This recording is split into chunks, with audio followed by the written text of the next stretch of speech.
Il y a 125 millions d'années, Bernissar était une forêt tropicale, un monde chaud, humide, peuplé de géants. Aujourd'hui, ce paysage a disparu. Mais un jour, en creusant la terre, l'homme a réveillé ce passé enfoui. Au fond d'une mine, les iguanodons sont réapparus. Et l'histoire s'est élargie au temps des dinosaures. Voici l'histoire des iguanodons et des mineurs.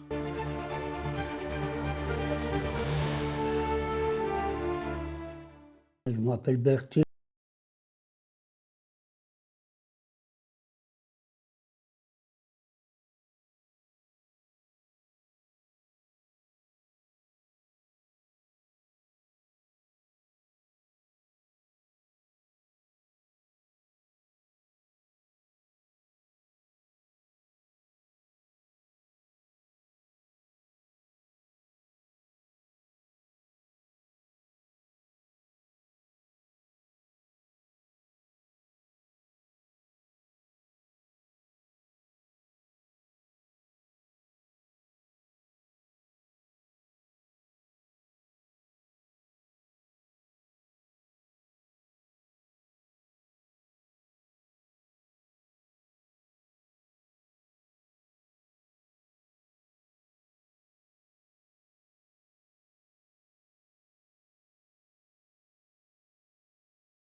Ça, ça marque et pour l'enfant, c'est très dur aussi, j'imagine. Je m'en doute, parce que bon, à tout bout de champ, les alertes allaient et il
ingénieur pour m'embaucher, ou bien je vais tout seul.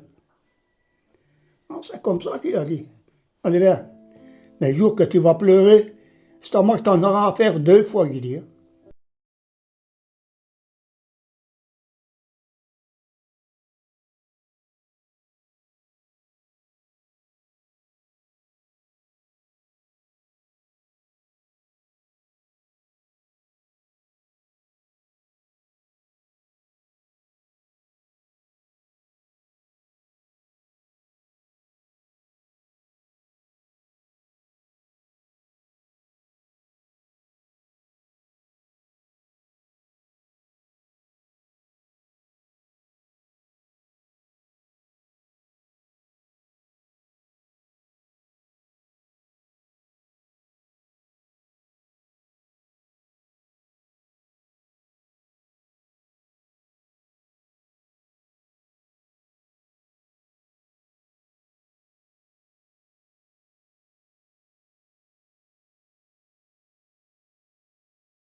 Et quand on n'était pas là, bien sûr, c'était le surveillant qui prenait la tête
pomper et après on bloquait tout comme il faut.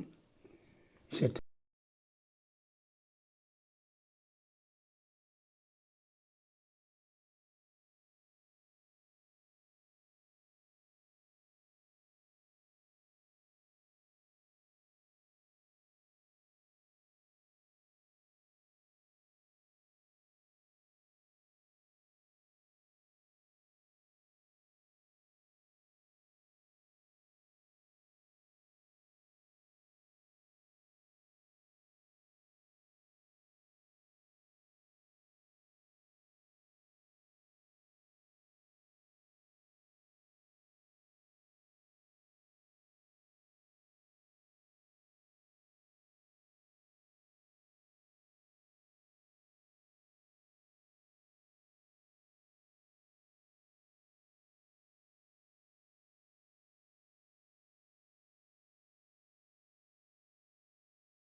Déjà des bonnes petites blessures quand même, hein, c'est pas des blessures, c'est pas anodin comme Mais blessure. notez bien que je n'ai rien senti quand je me suis coupé comme ça. Bah, après un peu plus.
Ce sont des maisons qui ont été bâties par le charbonnage d'Arcy, mais ils les ont bâties pour le personnel de maîtrise, Pas pour les ouvriers. pas pour les ouvriers. Un ouvrier ne pouvait pas avoir cette maison-ci. Donc les maisons qu'on voit donc, dans la rue ici principalement, c'était pour les responsables Ici et en face. en face. Et donc on va dire un ouvrier qui commence dans les mines, il vit dans quel style de maison à cette époque? Oh, ils avaient des maisons, c'était les corons qu'on appelle ça. Hein. Donc c'était des rangées de maisons. Et dans les mines, quelle était la tâche la plus pénible en tant qu'ouvrier, allez, on va dire de manière générale, vraiment que la tâche personne ne voulait faire? Oui, ça il n'y en avait pas. Tout était aussi pénible l'un que l'autre. Le plus pénible, c'était celui qui était à l'abattage. Hein. Donc c'est avec le marteau-piqueur, c'est ça? Ouais, voilà. Voilà. Comme sur la photo que vous aviez montrée. Ça, c'est le plus pénible. Et Ben ça, là- vous avez fait combien de temps l'abattage? Pendant combien d'années? Là, attendez, pour vous dire exactement, j'étais 6 ans à l'abattage. Pendant 6 ans, à partir de 14 ans. Hein, j'étais pas directement à l'abattage. Hein. Mais vous étiez, soit vous moi, j'étais- déblayez, mais en tout cas, vous étiez dans le... ouais. Après j'ai même travaillé avec le géomètre. Il faut savoir suivre une direction, on doit aller mettre une direction. Il dit voilà le sentier, il doit aller comme ça. Donc on plantait des clous. On plantait des clous, il y avait descendu à un fil. Et il fallait suivre la direction ainsi. Et justement, ça, j'allais vous demander, quand vous faites donc une veine, entre ce qu'on le géomètre calcule à la surface et dans les galeries, quel était le point de repère? Comment on se repérait dans les galeries, dans les veines, dans les mines, tout simplement? Comment on se repérait pour savoir aller par là, suivre cette Ah, mais orientation? ça, c'est le géomètre qui faisait ce plan-là, parce que lui, il avait le plan à la surface, il avait le plan des veines. Hein. Donc lui, il savait, c'est lui qui faisait le plan quand il fallait trouver une nouvelle veine. C'est lui qui disait, ben voilà, on va faire la galerie à cet endroit-là, on va arriver à la veine telle. Que des veines, c'était plusieurs noms. Hein. On avait la 22, on avait la 4, on avait Théodore, on avait Marguerite, on avait Nelly. Vous avez tout un nom. Il y avait des noms. Hein. La 24, là, pardon, là, ça pissait l'eau, comme on dit. Hein. Non, mais on travaillait en dessous de l'eau. Hein. Ça, c'était toujours une pression. Non, mais, Vous étiez en slip?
de revoir l'éducation, la politique. qu'ils aillent, si c'était possible, d'aller voir qu'est-ce qui se passait dans le temps.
Bonjour.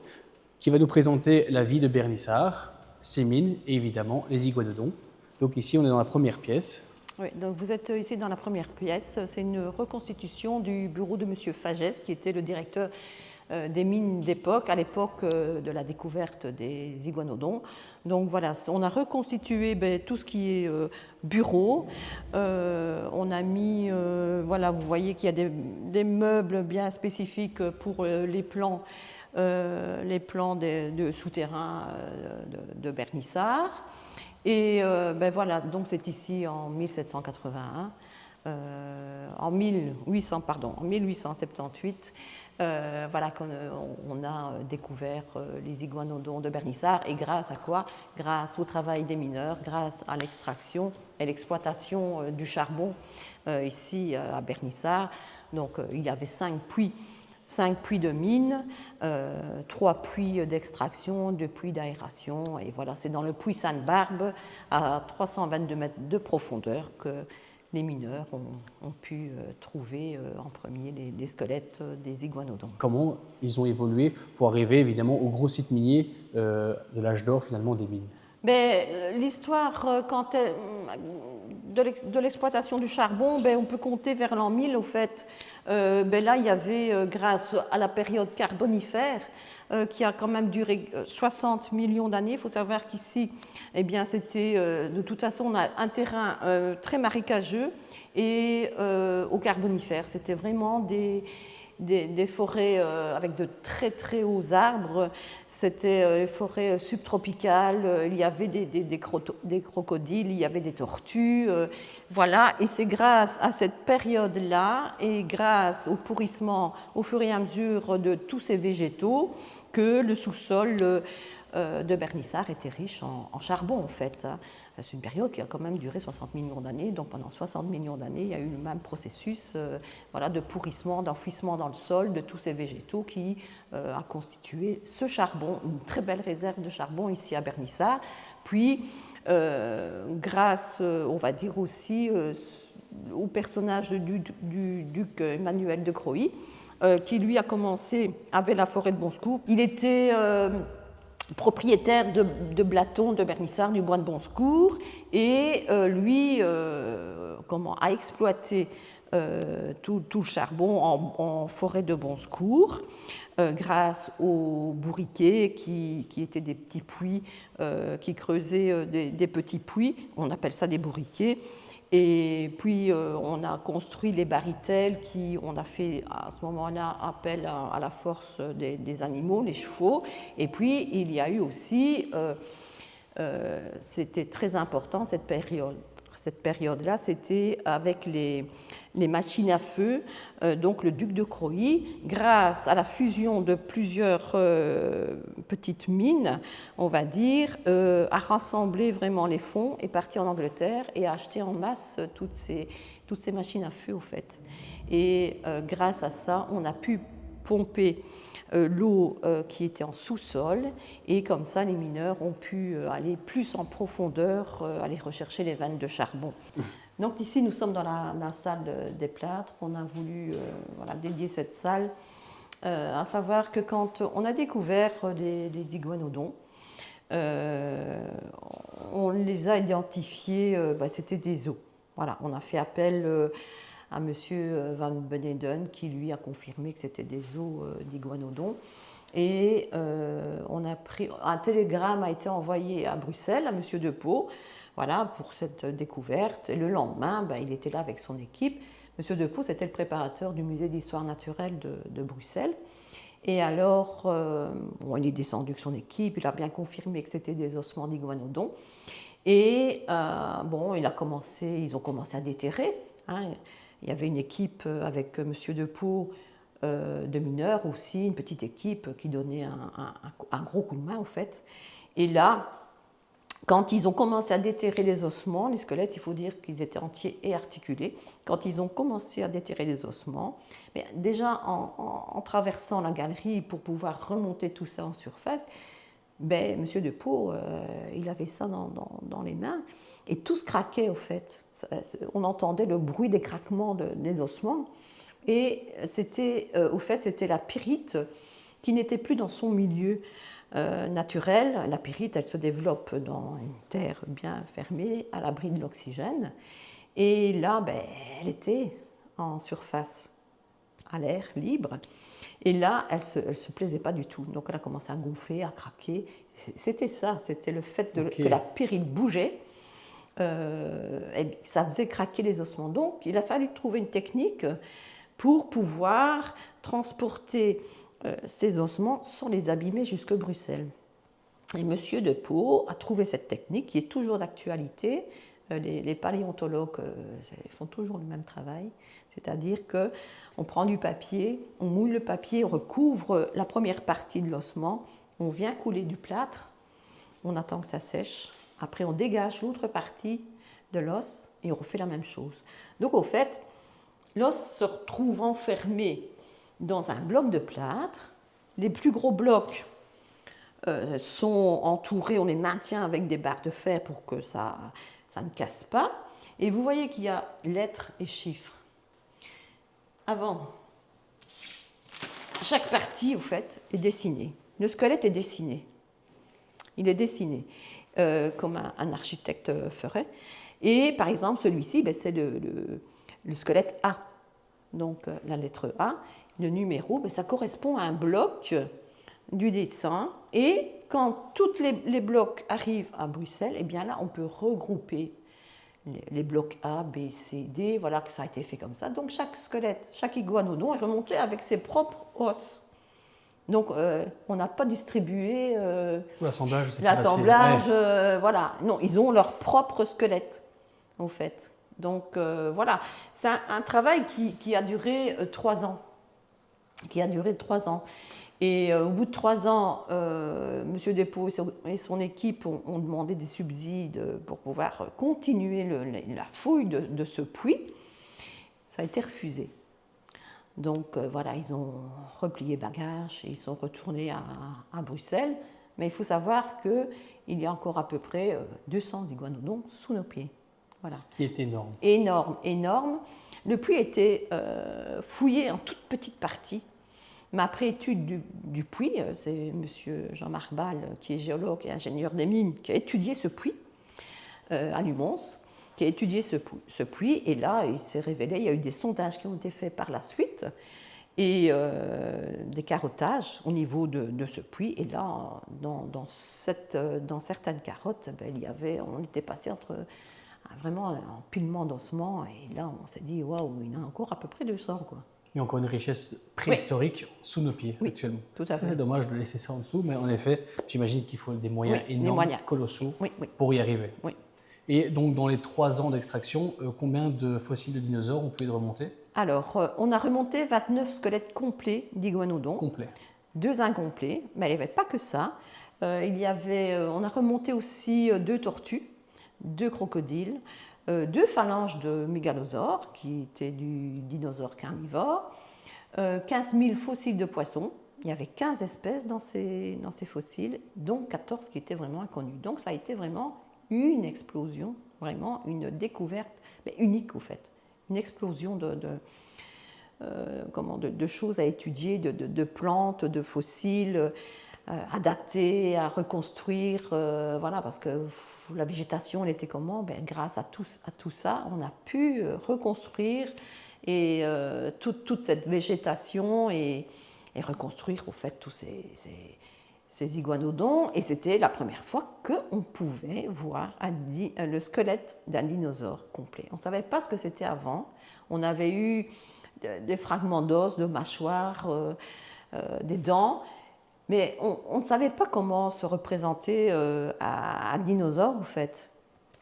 Mais grâce à cette découverte, on a pu voilà, mettre ça sur pied et reconstruire complètement un squelette de dinosaure, qui était l'iguanodon. Mais ce qui est la chose doublement unique, c'est que c'est du coup une première mondiale d'avoir trouvé un ossement complet de dinosaure, mais en plus de ça, en troupeau. Et donc c'est vraiment deux éléments extrêmement importants. C'est unique au monde. Et jamais cette découverte n'a été égalée par d'autres. Voilà, on peut retrouver des squelettes complets de dinosaures en d'autres endroits, mais pas comme un troupeau, mais vraiment troupeau complet ici. C'était vraiment 2 gros troupeaux de squelettes d'iguanodons, mais ailleurs, non, c'est pour ça que ça reste unique. Et ça, en plus, ça va faire avancer la recherche parce que c'est un Anglais qui a trouvé qui a parlé la première fois des iguanodons, mais il pensait que le cou n'avait pas un cou aussi long. Donc sa tête était proche du corps, un gros lézard comme un varan. C'est ça. On en a fait la première représentation, c'était un gros lézard sur 4 pattes. Parce qu'on ne savait pas très bien comment se le représenter. Donc on l'avait mis sur 4 pattes, quelque chose d'énorme, un gros reptile. Et le pouce, qui était une grosse griffe, il ne savait pas où le mettre non plus. Il croyait que c'était sur le nez. Et là, on lui a planté cette grosse griffe sur le nez. Mais après, on s'est rendu compte, grâce à la découverte ici à Bernissart, non, en fait, c'était le pouce. Quand les caisses ont été remontées, il faut savoir qu'il y a eu plus de 600 blocs de plats qui ont été remontés de cette mine, de cette fosse. Et pour transporter tout ça jusqu'à Bruxelles, eh bien, on a fait appel à ce chariot de déménagement qu'on appelle tapissière. C'était le chariot de déménagement de l'époque. Et il y a eu 37 voyages en tout entre Bernissart et Bruxelles. Une fois que les caisses ont été amenées dans la chapelle, parce qu'il fallait une pièce très haute pour pouvoir remonter les squelettes. Donc c'est dans une chapelle qu'ils ont dû faire ça. Oui, ils n'avaient pas l'infrastructure, ils n'étaient pas habitués du coup. Pas encore. Ah oui. Donc ils ont fait pareil ici, c'est vraiment la reconstitution du montage qu'ils ont fait à l'époque, donc un échafaudage en bois, des ficelles qui étaient accrochées pour pouvoir soulever toutes ces pièces. Alors ils ont fabriqué aussi une structure en fer pour venir au fur et à mesure placer tous les ossements. Et il faut savoir que les os étaient remplis de pyrite, ils étaient fragiles, donc il y a eu un nettoyage qui a été fait, mais une potion, on va dire, une potion magique, mais ça a fonctionné. C'était à base de clous de girofle, d'arsenic même, de peau de bête, de carton, enfin soit, ça a fonctionné.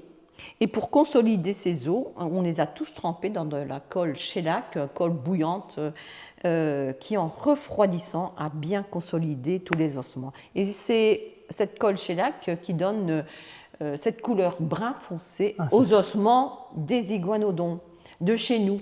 J'ai l'impression que nous arrivons à la pièce maîtresse.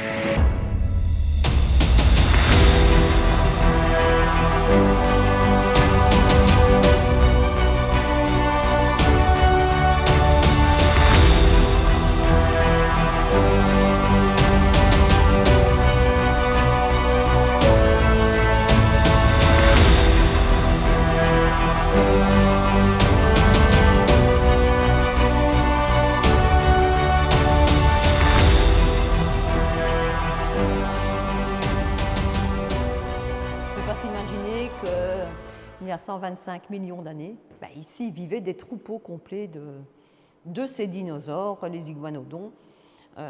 C'était les vaches de l'époque, au fait. Et alors, vous pouvez voir sur le cyclorama toute la flore d'époque. Hein. Donc, ce qui est représenté sur ce cyclorama, c'est vraiment la végétation qu'il y avait à l'époque des iguanodons. Donc, c'était un climat subtropical, chaud, humide. Et voilà, vraiment des fougères immenses, géantes. C'était d'ailleurs son repas favori, parce qu'il faut savoir que notre iguanodon est herbivore. Hein. Et quand on le regarde, eh bien, on peut voir que sa tête ressemble à une tête de cheval, au fait. Voilà. Oui, c'est vrai. Le bout de son museau, il était corné comme le canard. Il avait 92 dents. Voilà, ouais, toutes pareilles, parce que bon, il broutait, au fait. Il broyait à longueur de journée sa végétation, ses plantes. Et quand on regarde ses mains, ben, c'est les nôtres, au fait. Il a 5 doigts comme nous. Son pouce, c'est un éperon, une grosse griffe. Qu'est-ce qu'on peut dire encore? Eh bien, la griffe, excusez-moi, donc la griffe oui, qui s'est retrouvée sur le nez à un moment voilà, donné. à un moment donné, Voilà. ben, voilà, on ne savait pas où la mettre, eh bien, on avait On mis a ça fait une sur... licorne. Oui, c'est ça, une belle licorne. Donc voilà, alors ses pieds ben, ressemblent aux pieds d'oiseau. Oui, c'est ce que j'allais dire, franchement. Voilà. C'est ça. Donc il est ornithopode, pied d'oiseau, et il a 86 vertèbres, et on peut voir ici les tendons que je vous parlais, qui se sont ossifiés avec le temps. Vous voyez les petites barres là? Eh bien ça, c'est le tendon. Ah, c'est les tendons. Voilà. Et ça reliait vraiment toutes les vertèbres pour maintenir, au fait. Oui, là, c'était tellement une masse qu'en effet, un tendon donc classique. ça se durcissait, ça s'ossifiait aussi, et alors au moins il pouvait maintenir. C'était comme un genre de balancier, au fait, la queue. Les os, vous voyez, la pendre, ben, on en a aussi. Ce sont les ischions. Ça fait partie des os du bassin. On en a des petits quand on s'assied. D'accord. Ouais, on s'assied sur nos ischions. Eh bien, lui, bon, ils sont grands. Ils pendent pourquoi? Ben, il n'a plus de peau. Hein, la peau, il est tout nu, là, il n'a que les os. Donc, au fait, quand il avait sa peau, eh bien, les os partaient vers l'arrière et étaient maintenus dans l'abdomen par la peau. On ne le voyait pas. Et chez les dinosaures, ben, il y a 2 catégories. Il y a les saurichiens et les ornithichiens. Les saurichiens, ils ont le bassin semblable à celui d'un reptile, et les ornithichiens, lui, il est ornithichien, eh bien, ils ont un bassin semblable à celui d'un oiseau. Et quand on dit que les dinosaures ont disparu, c'est faux, parce que les oiseaux sont des dinosaures, et ils ne descendent pas des ornithichiens, ils descendent des saurichiens, donc ils descendent des carnivores. Donc voilà. Et tous les dinosaures sont ovipares. Voilà. Ouais. C'est une bête qui pesait entre 4 et 5 tonnes. Donc voilà, ça avait son poids. Et donc ça, c'est un dinosaure, un iguanodon, qui a plus ou moins 125 millions d'années. C'est ça. Et comment ils ont fait pour dater justement les 125 millions d'années? Ah là, c'est une étude du sol déjà. C'est une étude qui se fait par les géologues. Et plus on descend, plus on remonte dans le temps. Donc voilà. D'après les faciès, les strates du sol, eh bien, on peut dater. Voilà, mais ça, c'est les spécialistes qui sont les géologues. Ils n'ont pas utilisé de carbone 14 ou non, autre pour ça? non, Je ne sais pas, honnêtement, là, Donc voilà. C'est extrêmement impressionnant. Oui. Vraiment. Et la scénographie ici est vraiment aussi bien faite. Ouais, elle est très, très jolie. Et ça montre qu'en effet, Bernissart était du coup dans un climat tropical. Il faut se le représenter parce que du coup, ça ne ressemble plus du tout.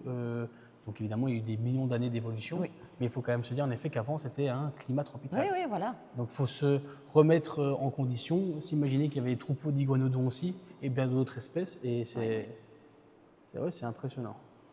Oui, oui, c'est une période voilà, qui est fascinante au fait. Vraiment. Voilà. Oui, parce que finalement, c'est notre histoire aussi. Voilà, donc, tout à fait. Donc l'évolution, c'est quand même quelque chose d'incroyable. incroyable. Et voilà, on n'en sait jamais assez. On va terminer cette visite sur cette magnifique fresque. Merci beaucoup Catherine d'avoir consacré votre temps et votre savoir. Merci, avec plaisir. Et ce fut extrêmement intéressant de découvrir Bernissart et son histoire. Ben voilà, mais je suis contente. Merci Voilà. beaucoup. Merci à vous.